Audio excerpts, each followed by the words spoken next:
saja tidak kalah. Sebuah adalah istilah sebutan kecenderungan untuk melakukan hal-hal yang menyimpang dari kebenaran. Nah, maka istilah ini biasanya disematkan kepada para pejuang laki pemuda yang mereka ini cenderung di subuh hari seperti ini, justru malah mereka tertidur, mereka roboh, dan mereka tak berdaya, kalah dengan rasa takutnya. Yang mana yang pertama belum subuh sampai subuh. Yang kedua, kita ini telah mengalahkan dinginnya malam yang menusuk, dinginnya air dalam kamar mandi yang membuat kita ini bahwa kita sudah bisa mengalahkan itu semua, dan itu tanda bahwa kita telah mendapatkan hidayah, petunjuk, keberkahan Allah sehingga memudahkan langkah kaki kita menuju bertauhid. Belum tidak Tuhan dan sholat. Setiap langkah yang diperjalankan untuk menuju tempat sholat, maka yuktabu alaihi hasanah wa yumha musyi'ah. Sebagian langkah akan dicatat sebagai amal hasanah dan sebagian lain akan melebur dosa khilaf yang kita perbuat. Apalagi di bulan Ramadan ini adalah jelasnya akan mendapatkan profil ampunan Allah SWT seluas-luasnya tatkala kita melihat banyak yang betul-betul kita sadari secara kita ada kuasa untuknya. Kullu amal dan ada lalu, bahwa setiap amal manusia anak itu ada lalu akan kembali kepadanya tidak seluruh kecuali kuasa. Kita uji anak di sini kata Allah dalam hadis qudsinya yang diriwayatkan oleh Rasulullah Muhammad SAW, bahwa ibadah selain puasa Ramadan ini itu di luar Ramadan akan sangat mudah disisipi atau dirasuki oleh perbuatan-perbuatan ria, sombong, dan bahkan pamer. Nah, ibadah-ibadah yang melampaui, ibadah yang dulu misalkan yang secara riwayat ada tersimpan kemudian tidak diposting kembali, itu juga menjadi bagian dari bisa jadi ada sesuatu yang merusak, mempengaruhi amal ibadah kita. Maka kemudian kalau tafsir mengatakan, tafsir hadis mengatakan bahwa yang dimaksudkan dengan lalu kembali kepadanya adalah dia kafar yang sebagai penembus penembus dosa. Nanti yang itu ada sekelompok orang-orang yang berjalan berlarian mereka sambil membawa kantong, dan begitu kemudian berbalik mereka sudah penuh kantongnya dengan apa yang ada di dalamnya. Ini adalah kebenaran. Ternyata dia telah mendapatkan pahala-pahala yang berbeda, pahala-pahala yang mereka dapatkan dari orang yang masih menzoliminya. Pemimpin menzolimi rakyatnya, orang tua menzolimi keluarganya, istrinya, suami menzolimi seorang istri, menzolimi suami, anak, orang tua, teman dan seterusnya yang menzolimi. Itulah nanti pahalanya akan diambil alihkan, dikirimkan, dipindahkan kepada orang yang dizolimi dalam hadis yang agak panjang. Demikian Bapak Ibu, ini yang dimaksudkan bahwa kafaratul kembali pada anak cucu ada orang yang melakukan ibadah tersebut. Tapi puasa kita menunjukkan di sini puasa itu biarlah untukku dan akulah yang punya hak prerogatif, akulah nanti yang akan menanggungnya.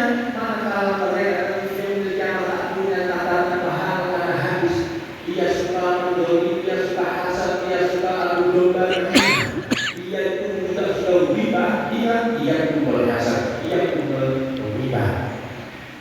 Pahala kalian yang berriba, pahala kalian kata Nabi yang suka hasad terhadap nikmat saudaranya, keluarganya, atau siapapun, dulu ini amatin mahsudun. Itu yang sering terjadi di sekitar kita, mungkin bahkan kita sendiri. Tidak ada hal-hal yang membuat kita sebenarnya terpengaruhi, terganggu, tidak ada urusan. Ya biasa saja dan biasa-biasa.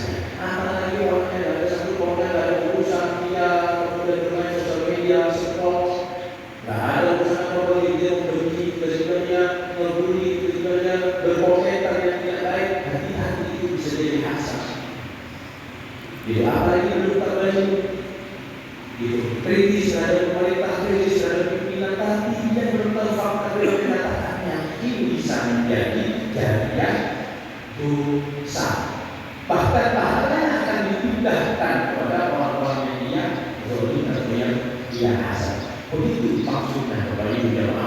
berjuang sungguh sangat sekian.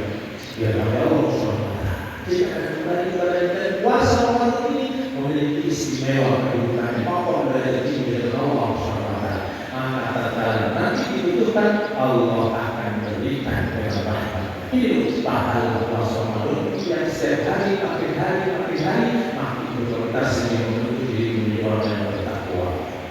Jamaah yang daripada Allah SWT.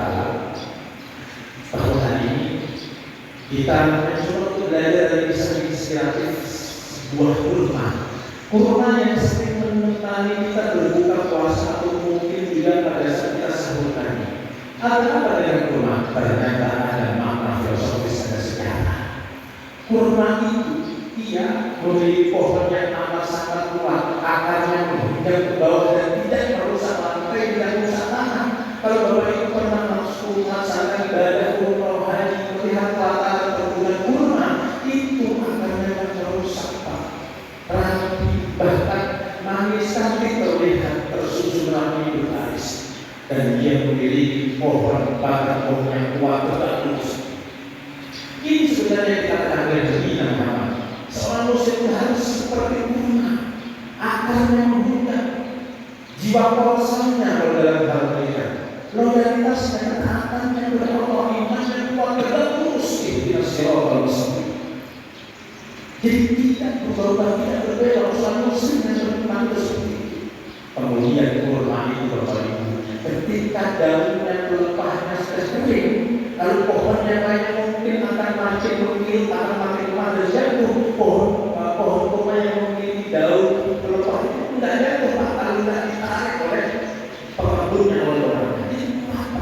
Jadi demikian prinsip-prinsip dalam seorang muslim harus kuatkan untuk termombak-ambing.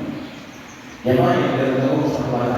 Kemudian buahnya jelas adalah kurmanya, jadi memberikan kemanfaatan untuk manusia, memberikan kemaslahatan untuk semua manusia, dan bahkan memiliki keajaiban fadilah. Ketika kita memakannya di bulan Ramadan seperti ini, maka itu akan bertambah pahala buat kita semuanya. Bapak Ibu jemaah yang dirahmati Allah SWT, akhirnya maka mudah-mudahan kita mengambil kisah inspirasi dari sebuah kurma yang luar biasa yang meningkatkan akan keimanan kita yang kokoh, yang akan dipersembahkan oleh Allah, yang akan diberikan kepada Nabi wahai Rasul, bahwa kami umatmu yang mengatakan sebagai umat yang sepeninggal memiliki keimanan yang dikagumi oleh Allah SWT. Kami yang meninggalkan walaupun tidak kenal Rasul, walaupun tidak bersekutu dengan engkau, tapi kami mampu berkomitmen konsisten sampai hari ini, menghidupkan jihad sunnah, membawa ajaran sampai kaki mati. Maka inilah nanti yang akan dipersembahkan dari Allah dan dari Rasulnya. Kita akan bertemu Ilah wali Rasul kita Muhammad Sallallahu Alaihi Wasallam. Terakhir Nabi sampaikan al muslim man salim al muslim man lisanihi wa yadihi. Orang Islam itu ucapannya harus membawa keselamatan buat yang lain. Jangan menjadi fitnah, jangan menjadi provokator. Itulah Islam yang sesungguhnya. Maka memberikan kesejukan ketika mengeluarkan pernyataan statement kepada yang lainnya. Dalam riwayat yang lain, salam tulisan fikih di lisan, salam tulisan fikih di lisan, selamatkan lisan kita, selamatkan Islam kita. Bagaimana kita mampu menjaga lisan kita? Yang sebenarnya lisan ini terbagar oleh diri kita, yang sebenarnya dilapisi oleh dua bibir kita, namun ia benar-benar tertulang. Kalau ia hati-hati, ia akan menjadi orang buat kita, bahkan lebih kaya daripada kita, bahkan itu fitnah yang lebih dahsyat lebih besar, dan itu akan menjadi antara murka, bahkan akan menjadi sebuah fitnah besar sampai kemudian menjadikan dua kelompok, dua kubu dan seterusnya saling berkepada, saling bertempur. Mudah-mudahan kita menjadi muslim mukmin yang semakin kuat karena ibadah yang kita kerjakan di dalam Allah. Wassalamualaikum warahmatullahi wabarakatuh.